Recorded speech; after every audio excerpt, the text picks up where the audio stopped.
हाँ बेटा, यहीं रुको तुम लोग। हाँ बेटा।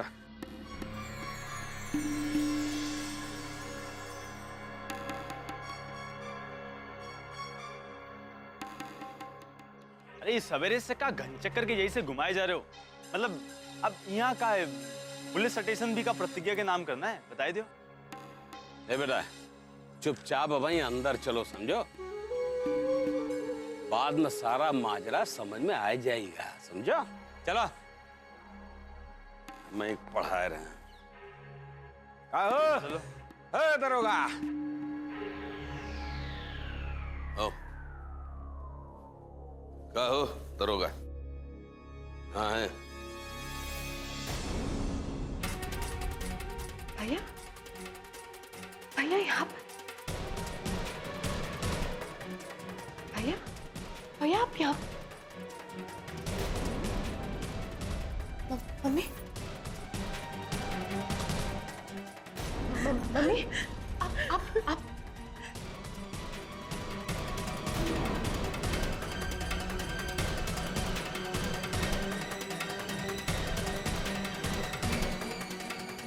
पापा।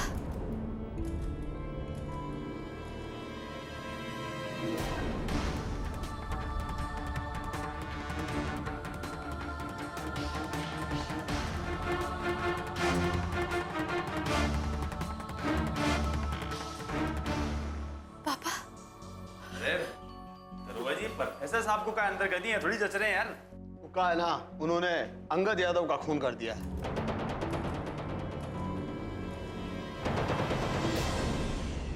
तो आप मर गया हैं?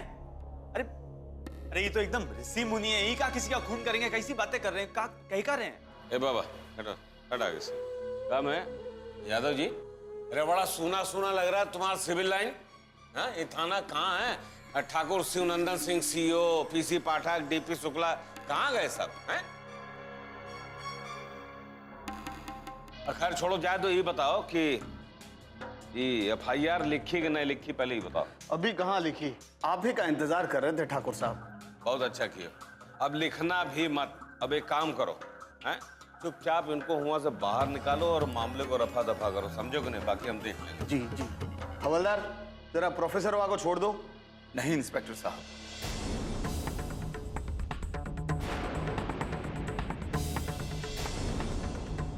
हमने अपना गुनाह स्वीकारा है और यह आपकी ड्यूटी है कि आप बिना किसी के दबाव में आए हुए हमारी रिपोर्ट लिखें।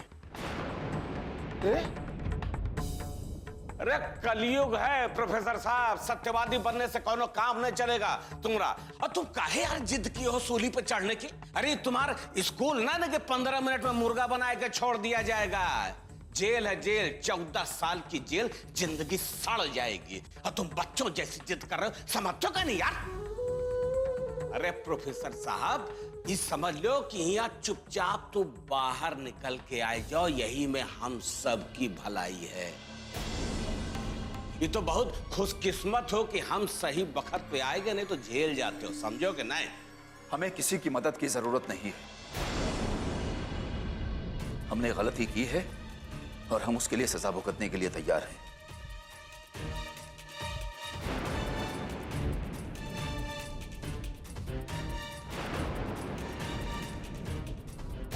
ए बहुरिया, समझा अपने अपने बाप को कि काहे सत्यानाश करने पे आमादा है। पहले बहुत अच्छा लगता था ये कहने में कि सज्जन सिंह के रिश्तेदार प्रोफेसर हैं, समधी हैं, और आज उतना ही बुरा लगेगा जब लोग ये कहेंगे कि एक तुच्छे लौंडे अंगदवा का प्रोफेसर ने खून कर दिया। बहुत बुरा लगेगा। ए बबुआ, ए समझाओ समझाओ अपने अपने ये ससुर को, ये समझ नहीं रहा, बहुत जिद्दी आदमी है, जिद करके बैठा, चक्का जाम करके कि खटोला यहीं बिछेगा। अरे अरे समझाओ ना कि कितना बढ़िया तोहफा हम अपनी बहुरिया को दिए हैं, उतना बदनामी वाला तोहफा ये तुम्हारा बाप हमको दे रहा है। समझाओ इसको, समझाओ बबुआ, समझाओ।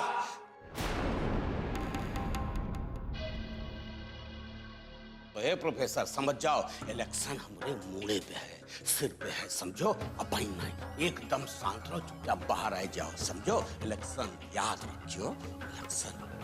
समझाओ इसको, समझाओ।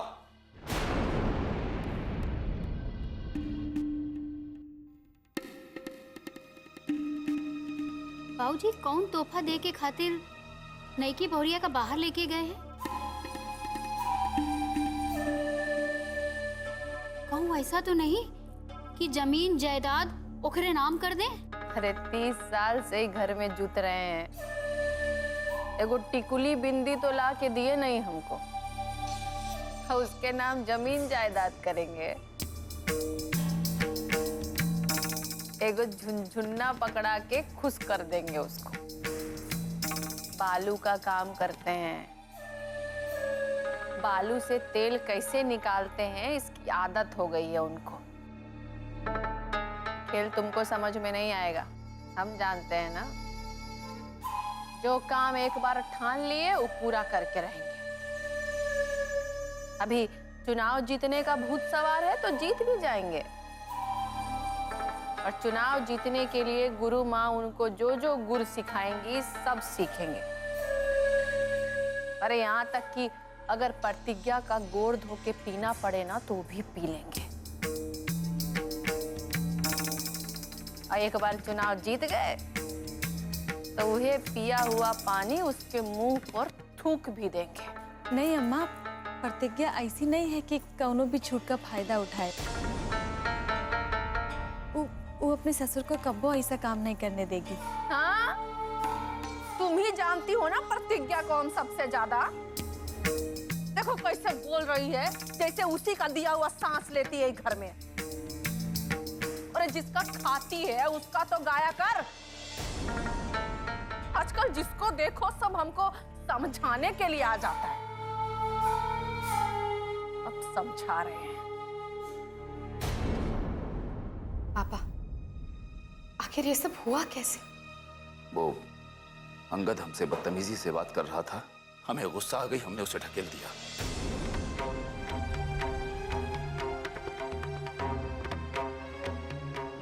नहीं पापा, ये सच नहीं है। आप ऐसा कर ही नहीं सकते। अरे हम बात करते हैं। अरे ढकेल भी दिए तो दिक्कत नहीं ना। अरे वो अंगद बा ने तो वैसे भी मरना था, तुम वो नहीं धकेलते तो कोई और धकेल देता। अभी अभी अभी फिलहाल यहाँ से बाहर निकले हो, समझो। बाबूजी आए यहाँ तक तुमको छुड़ाने, तो बाहर निकलो। यहाँ कहाँ सोओगे बताओ, कहाँ सोओगे? अरे मच्छर काट काट के तुम लोग सुझाए देंगे, समझा करो बात को।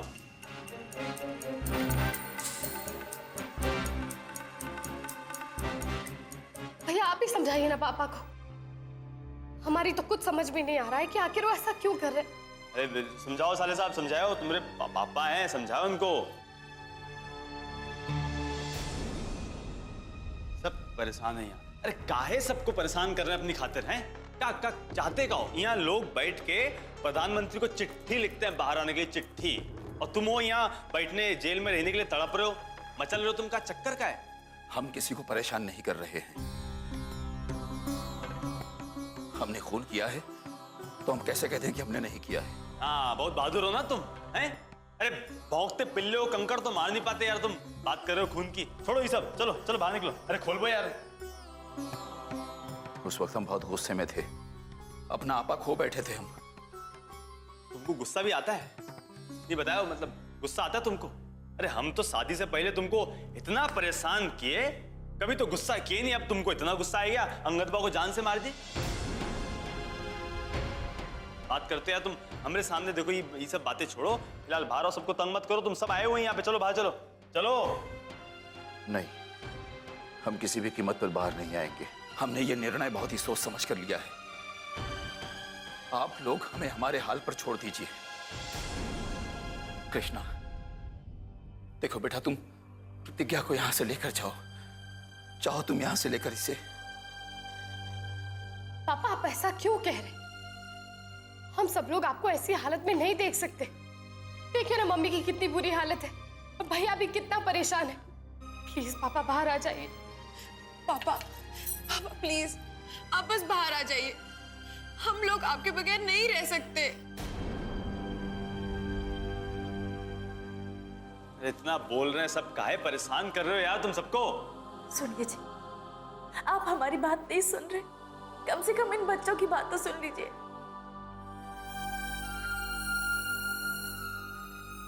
हमें नहीं समझ में आया आप ऐसा क्यों कर रहे हैं। पता नहीं घर में माँ जी किस हालत में होंगी।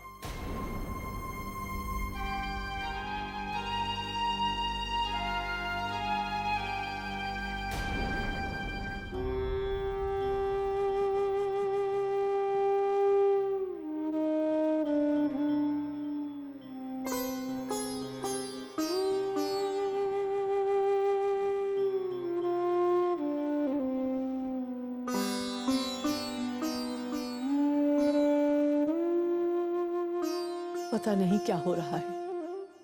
इन लोगों ने अभी तक कोई खबर क्यों नहीं दी? हमारी तो कुछ भी समझ में नहीं आ रहा।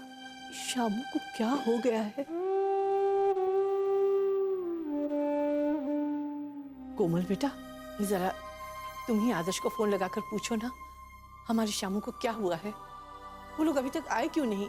अरे तुम ना बस ऐसे ही परेशान होती रहती हो। हम नहीं करेंगे आदर्श को फोन वोन। और हमरे ससुर जी को ना कुछ नहीं होगा। वो बुढ़ा ना बस ऐसे ही नाटक फैलाया और कुछ नहीं। एक बार बस हमरे बाबूजी वहां जाएंगे ना, 2 मिनट में ससुर जी बाहर। और फिर तुमको पता चलेगा कि हमरे बाबूजी ठाकुर सज्जन सिंह कौन है।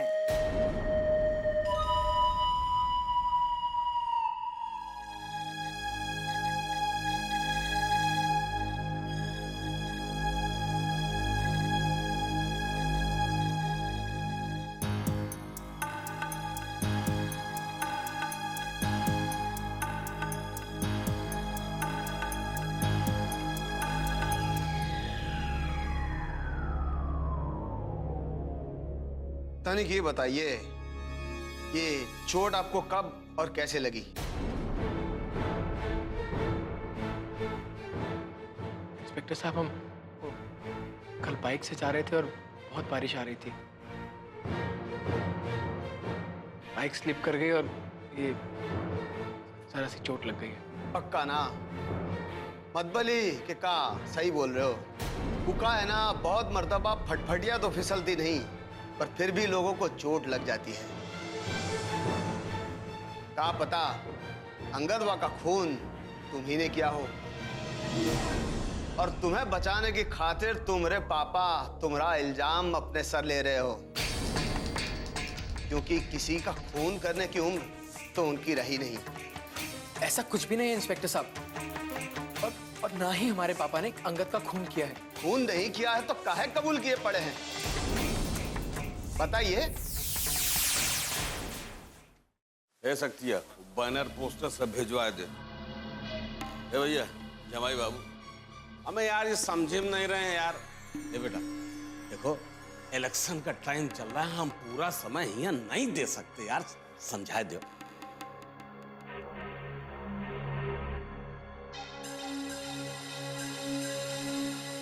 पता नहीं।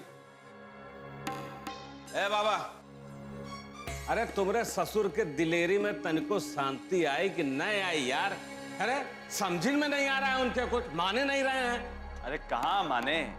अरे जिद पे पड़े हुए, बस बलिदान देने की सोच नहीं है अच्छे से। ए बाबा, अरे तुम्हारे ससुर जी है तो प्रोफेसर, पर मगज घुटनों में है साला। बाबूजी को इलेक्शन में हराने का पूरा ही बंदोबस्त कर दिए, मानते ही नहीं। अब न माने भाई हम क्या करें हैं? अरे बड़ा शौक चल रहा है इनको क्रिमिनल बनने का, खूनी बनने का ना, बने यहाँ समझा रहे हैं, कोनो असर नहीं है। समधन जी चलो, इनके चक्कर में कहाँ पड़ी हो, ये घर में नहीं रहना चाहते, ये यहाँ ये जेल में रहना चाहते हैं, समझाओ इनको। हम यहीं रुकेंगे।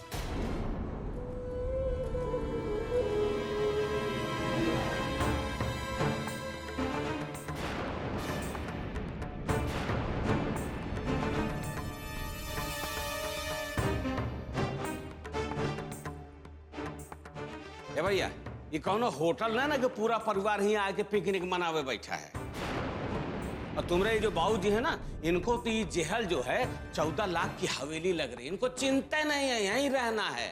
अरे बेटा समझा दो थोड़ा, इनके बुद्धि में आ जाए कि मामला रफा दफा कह लो। अब बखत है, अब दर्ज नहीं भाई है FIR, न दर्ज हो जाएगी, केस खुल जाएगा तो कुछ नहीं होगा। हाथ नीचत रहो, ऐसे माथे पे हाथ रख के रोबो यार, समझिन में नहीं रहे हो तुम।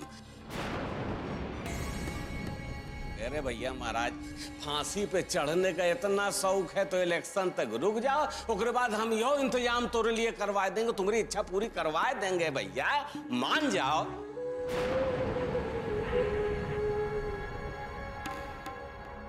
ए बोरिया, अब चल यहाँ से, कौनो फायदा नहीं ना, बहुत जिद्दी है ये प्रोफेसर, बहुत जिद्दी है, समझो। चलो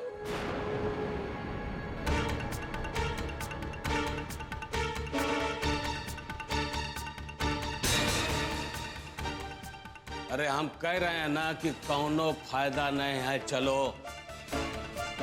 जब ये मान के बैठे हैं कि हमारी बात नहीं सुनेंगे और तय कर लिए हैं कि हमारी साख को मटिया मेट कर देंगे, तो हमको भी अपनी साख बचाने के लिए कुछ ना कुछ तो करना पड़ेगा। कहो प्रोफेसर साहब, तो आज से तुम यानी कि अपने घर से तुम्हारा कोनो संबंध नहीं ना।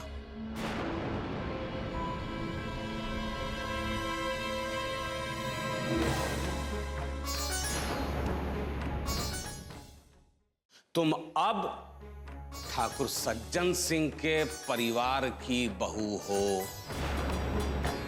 और इस परिवार की इज्जत पे कौनो दाग लगे, इसका ध्यान रखना तुम्हारा उतना ही जरूरी है जितना ये परिवार का। समझ में आया कि नहीं तुमको?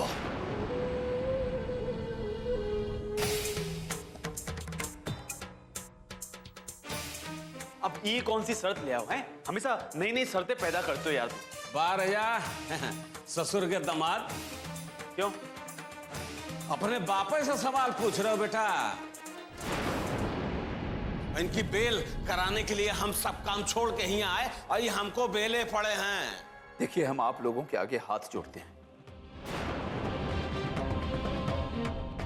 कृपया करके आप लोग यहां से चले जाइए, हमें किसी की मदद नहीं चाहिए। पापा चाहे कुछ भी हो जाए, हम यहाँ से नहीं जाएंगे। कृष्णा बेटा, तुम प्रतिज्ञा को यहां से ले जाओ। ठाकुर साहब सही कह रहे हैं, उनके घर की बहू यहां पर रहेगी, उनकी बदनामी होगी, उनकी इज्जत खराब होगी। इसे यहां से ले जाओ बेटा। प्रतिज्ञा, चलो यहाँ से। अरे ये देख लेंगे, अब नहीं मान रहे तो क्या करें? चलो तुम यहाँ से चलो।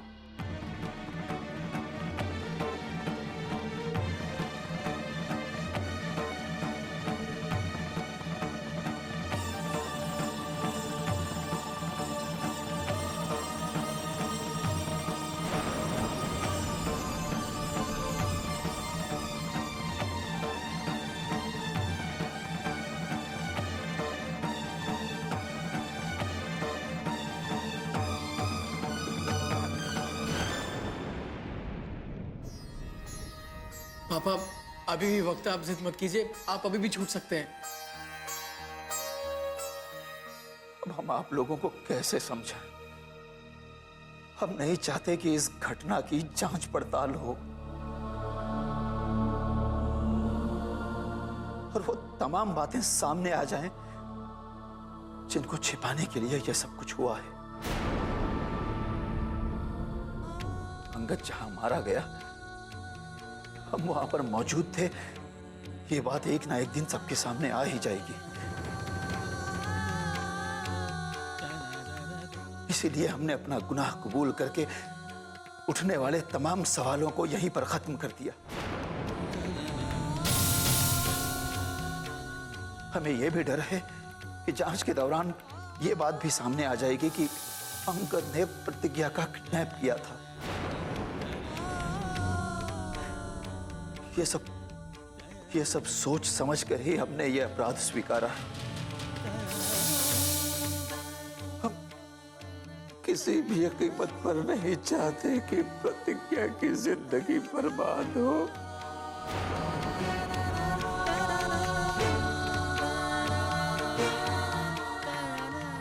किसी भी कीमत पर नहीं चाहते।